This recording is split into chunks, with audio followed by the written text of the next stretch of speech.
South Dakota's pushing it to 5. They win set number 4, 25-23.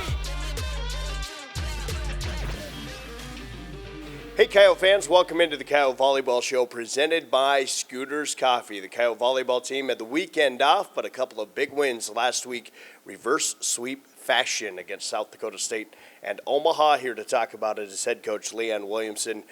Coach, let's start with the weekend. You didn't have a match on a weekend for the first time in a while, and I'm sure there were some workouts involved a little bit in there maybe, but how was it to have a weekend off for this group? Yeah, I mean, honestly, we haven't touched the ball since Thursday night.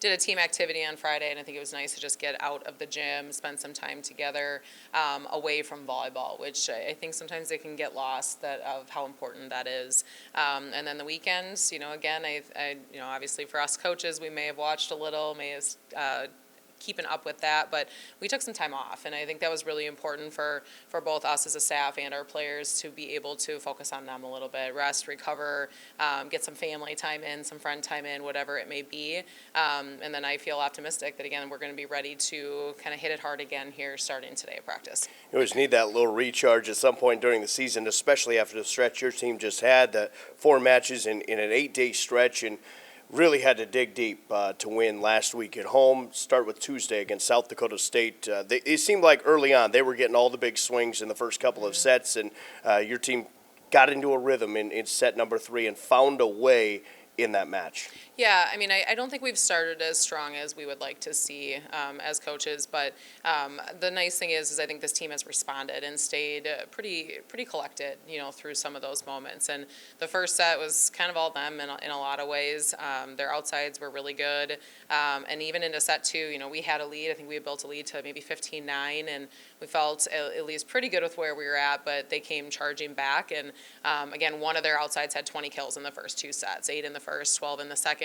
And those are unreal numbers. And we knew we had to make an adjustment. And honestly, we didn't change too much defensively. We just really tried to hone in on what were those main keys that we needed to do to have success. I think our blockers got a little bit more intentful in some ways. I think that there's a time that you can jump, and then there's a time that you really have the intent on blocking the ball. And I think we made that switch there, slowed them down a lot, which just changed the tide of the game. We still had to grit out set 3, but then I think once we got into set 4, able to build a lead, and was really happy with how aggressive we were playing at that point in time, especially from the serving line.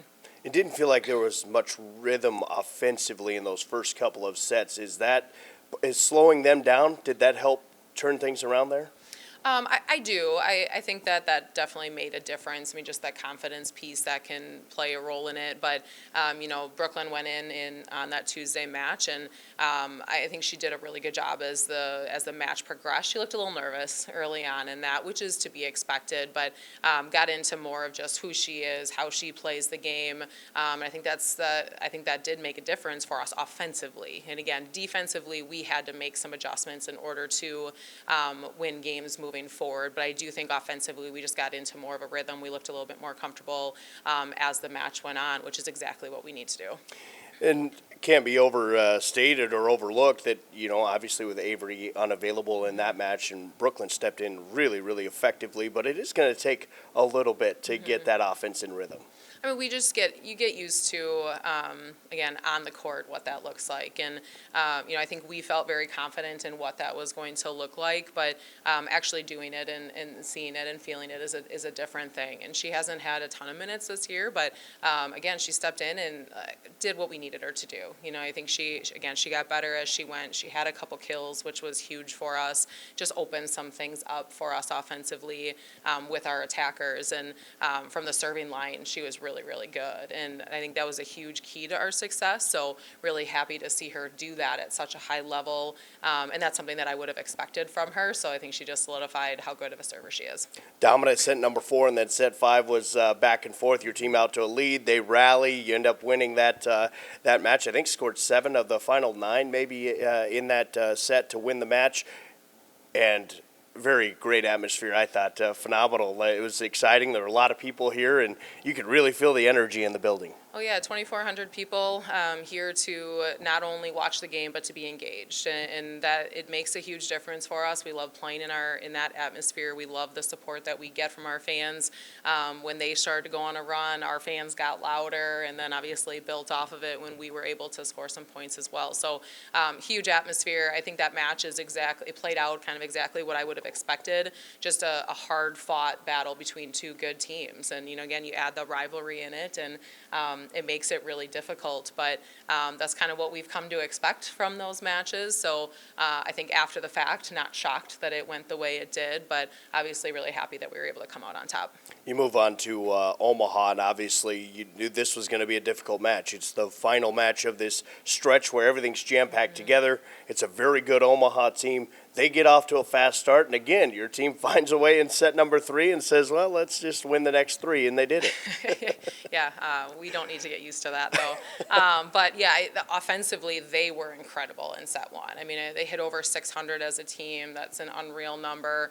And we, even as coaches, looked at each other a little bit of like, hey, we got to make some adjustments. But, I mean, they were really, really good. And sometimes you got to tip your hat to them and say good job and move on from it. And I felt like we did that, just got a little bit better defensively as the match went on. We got better offensively, and I think just more than anything, people play different styles of volleyball, right? And it's really important for our team to continue to find ways to play Coyote volleyball from the beginning and not take, obviously, quite as long to get into it. But that doesn't mean we didn't do some good things in sets 1 and 2 against both SDSU and Omaha. I just think that we weren't truly ourselves until 3 through 5. But, regardless, a win's a win. We're going to take the victories when we can, and I think there's just a lot of good experiences that we've been able to take from these last 2 weeks, really, of just how high of level of volleyball we can play when we do play our style of volleyball. When you're talking about defensive adjustments and sometimes, obviously, offenses get it rolling. Your offense can get rolling, and they have to make adjustments. What are you looking at? Is it an angle of a block? Is it timing of blocks? What are you trying to adjust to disrupt their offense? Well, I think blocking specifically is probably what I would focus on today, just because I think that's where we needed to make the biggest adjustments. And most of it is just the setup of the block. Where are we in relationship to the hitter? And we talk about blocking ball, and this isn't going to make sense to everybody, but watching back, I think we were more like right hand on ball. So if we think about where people were scoring, a lot of people were scoring down the line, and they shouldn't be able to hit some of those shots if we're set up the way we're supposed to be. So I don't think it was intentional with our players. I think in some ways it got lost a little bit, but that is something that we have to keep getting better at. But we did. We made that adjustment. They did get better through the match. You have a couple mishaps here and there, but that's going to happen. We can't expect perfection, but we got to keep working to as close to perfect as we can be. So that's probably our biggest adjustment, is just the setup of our blocks. And honestly, on the outside, we had to make an adjustment too. Both Sam and Kylan were getting past the attackers a little bit, and then they both had a big block in set 5, which allowed us to be able to, again, kind of finish out the game. We talked about the busy stretch that your team just had, and obviously you had a weekend free. In relation to the entire season, did this stretch of a week off from games, between games, did it come at a good time for your team, do you think? I think it came at a perfect time.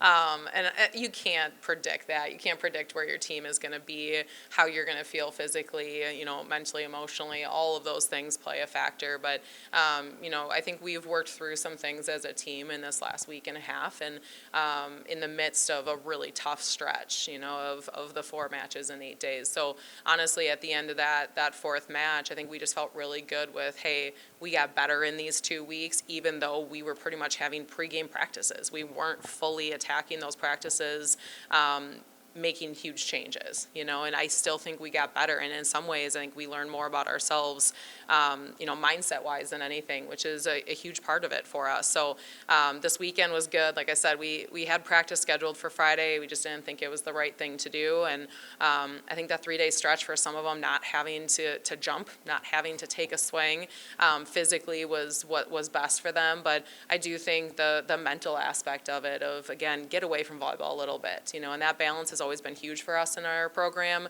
and I really think this weekend came at a good time for us to be able to do that. Well, coming off of a couple of home wins, Coyote Volleyball will hit the road for a couple of matches coming up this week. Coming up in just a little bit, we'll talk to Coach Leanne Williamson about that road trip that is ahead for Coyote Volleyball. Up next, Kamryn Farris will join us. That's up next on the Coyote Volleyball Show, presented by Scooters Coffee. The Coyote Volleyball Show is brought to you by Scooters Coffee. Scooters Coffee. Amazing drinks, amazing people, amazingly fast.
The Coyote Volleyball Show is brought to you by Scooters Coffee. Scooters Coffee. Amazing drinks, amazing people, amazingly fast. Back in the Coyote Volleyball Show, presented by Scooters Coffee. We are joined this week by Kamryn Farris, who has been digging for the Coyote Volleyball team this season. Kamryn, talk about this year. Obviously, it has been a bit of a roller coaster for your team, but some real excitement, real thrillers in this season. Yeah, I mean, I think the thrilling games are always a lot of fun, and playing those games at home too. I think we've started to grow a ton.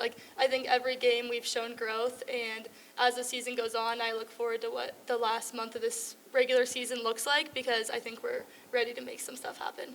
As the season progressed, a month or so in, a few weekends in, you found yourself into a starting role and have continued to serve that spot. What was that transition like for you to be more early on in the matches, to be on the floor more instead of coming off of the bench?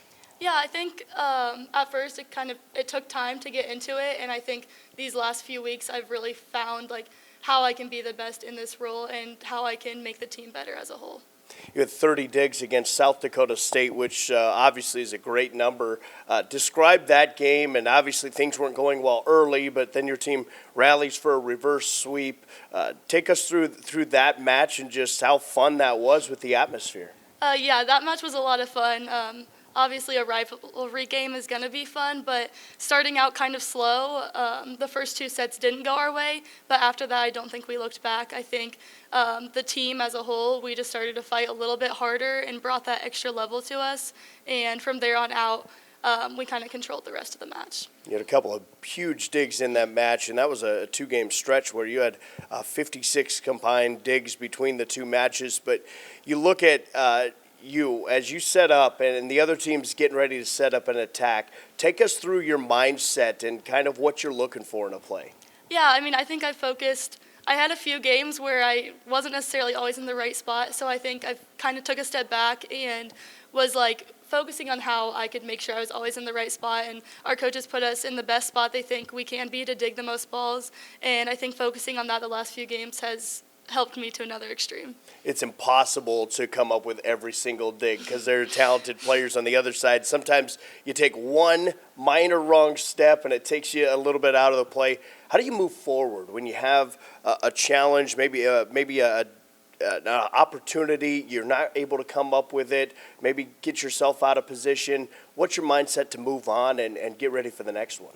I think we talk a lot about moving on to the next play, so moving past whatever just happened the point before, whether it was a dig or whether I missed the dig, and just being ready for the next play and putting myself in the best position to be able to make a play. Describe the emotion when you know they come up with a big swing and you're able to not only dig it but really set up almost a perfect pass that your team can counterattack. I think big digs can be a big momentum changer also. We talk about blocks and aces being big momentum changers, but I think digging a ball that everyone maybe thought was going to drop and winning the next point, I think that brings a lot of energy.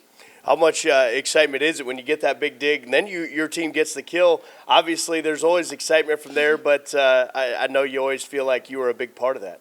Yeah, I think it's always exciting. Our front row, everyone on the team, after any big dig, they're always running right back to us. And defensively, I think we do the same. For like hitters, we get super excited when they go take a big swing or get a big block. So everyone coming back to the defense and celebrating that is a lot of fun. Reverse sweeps twice last week on Tuesday and Thursday, South Dakota State and Omaha.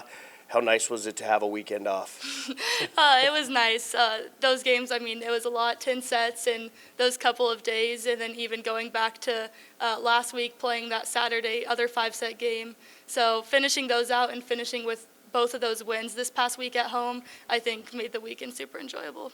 I don't know how many people know this, but when you're not playing volleyball, you're working in the athletic department, kind of making the videos and things in the background. What brought on that interest for you, and what do you like doing with that kind of niche? I think so. Last year at the Summit League tournament, sitting on the bus, I was sitting right behind Caleb, and so I think seeing him do that, it was like, oh, like I did a few of those things in high school, but didn't know a ton, and he's taught me a lot since I started doing it, and I really enjoy it. And I'm going to take on the women's basketball hype video this year, so that'll be probably my biggest project so far, but we're going to tackle it together, and I'm excited to see what we can make it. Is that an interest moving forward for you once college and volleyball's done, or do you know yet? I don't know yet, possibly on the side. I think photography and then working with videos too is going to be an interest. It's something I enjoy and just a passion, so I think it could be, so we'll see. Very cool. Well, you got about a month left of the regular season. What do you think you need to see out of this team so that your team in a month from now at the Summit League tournament is playing at its best? I think just continuing to go one day at a time. We talked about winning the day and going 1-0 each day, and so I think if we continue that, we're going to continue to grow and become the best team we can when we step on our home court for the Summit League tournament. Awesome stuff. Well, keep up the great video work, and good luck the rest of the volleyball season as well. Thank you. All right, that's Kamryn Farris joining us here on the Coyote Volleyball Show. Coming up next, head coach Leanne Williamson rejoins us. We'll talk about the week ahead for Coyote Volleyball. This is the Coyote Volleyball Show presented by Scooters Coffee. The Coyote Volleyball Show is brought to you by Scooters Coffee. Scooters Coffee. Amazing drinks, amazing people, amazingly fast. Back in the Coyote Volleyball Show presented by Scooters Coffee. South Dakota coming off of a weekend off, and the Coyote Volleyball team now hits the road for what might be one of the more challenging road trips of the season just because of location and, of course, opponents and all of that stuff mixed together. Coach, you look at this upcoming week, and your team hits the road for Tulsa, Oklahoma for a matchup Thursday against Oral Roberts before Denver on Saturday. So a lot of travel mixed in on this road trip. So a challenging stretch coming up for your team. Yeah, I mean, the travel obviously adds another element to it. We tried to set it up the best we can. And I do think in some ways it's kind of nice because Thursday night we don't play until 7. So we will have Thursday to relax a little bit, them to do some homework and whatnot. But I think it's also a challenge because Oral Roberts is a team that we haven't played yet, and it's now been, I guess St. Thomas 2 weeks ago here would have been the last time that we played somebody new. So we've played some teams twice already, and now we're going back and trying to play somebody for the first time. But I think it's a good challenge. Obviously our team is going to be prepared, but it is a tough stretch with some travel. And, I think just overall, though, it's something that this team has to keep getting better at. And I think our preseason schedule helps set us up for this, though, of just what that looks like, how you play after some tough travel at times. But like I said, I think they're prepared. When you go on these long trips and you have a long travel day, do you have team stretching sessions to kind of get their muscles woke up a little bit? When we travel on Thursday, we'll practice Thursday night when we get there. I just think it's important to get moving. I think just run around, get a good stretch in, and I think play volleyball a little bit. You were not always at our best when we have to practice after a travel day, but I think it's important to work through that so that we are as prepared as we can be for that following day. If we don't play until the night, we will do a stretching mobility type session in the hotel, again, just to get the blood flowing a little bit and make sure they're not just sitting around all day. Teams are obviously battling right now to try to make it into the Summit League tournament and obviously positioning in the Summit League tournament. You look at Oral Roberts now this week. Obviously, that's the opponent straight in the crosshairs. What do you see out of Oral Roberts? Yeah, I mean, they've played some different lineups. They do some different things serve-receive wise. I don't think we're going to fully know who's going to be playing in what position until we get there and the lineup is called. But obviously, as coaches, we're going to be prepared for all the different scenarios. But I think that they play the game a little bit differently than us. But I think it'll be. They just look different than some other teams. That doesn't mean they're not good. I think they can score the ball at a high rate. I think they can play some really good, scrappy defense, but they do it a little bit differently. Whether it's their block setup, whether it's how their attackers actually score the ball, but we'll be prepared. Then it's on to Denver. Your team was able to take care of them here at home. They've been having a good season. They're going to be ready at their place. Yeah, absolutely. I think when they were here, not that it was a fluke, because I do think we played very well, but at the same time, I don't think that's indicative of how good of a team they are. And their team, like almost everybody, plays better at home. So I think it'll be a good challenge for us to get into their gym. I'm sure they're going to want, to rectify the situation from the last time we played. But those are matches that we look forward to. Those are matches that we always expect a really good battle. I mean, from start to finish. So another good test for our team. Just a few weeks remain in the regular season as you build for that Summit League tournament, which will be at the Sanford Coyote Sports Center in Vermillion. As you look ahead to that and keep building with this team, how close is this team to being the team that maybe you had a vision of at the start of the year?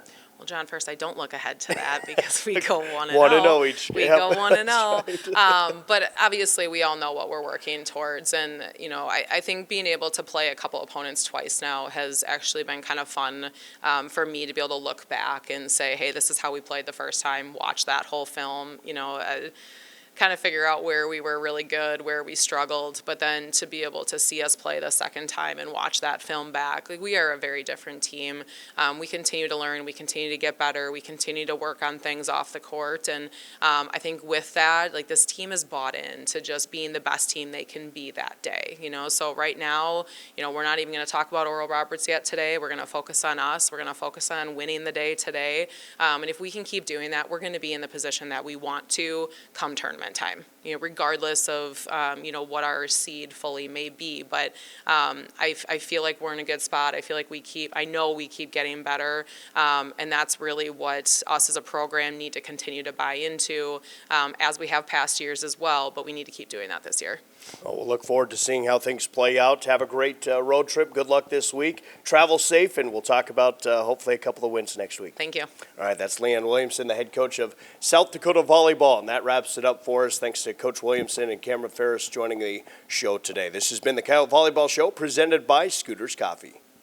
The Coyote Volleyball Show is brought to you by Scooters Coffee. Scooters Coffee. Amazing drinks, amazing people, amazingly fast.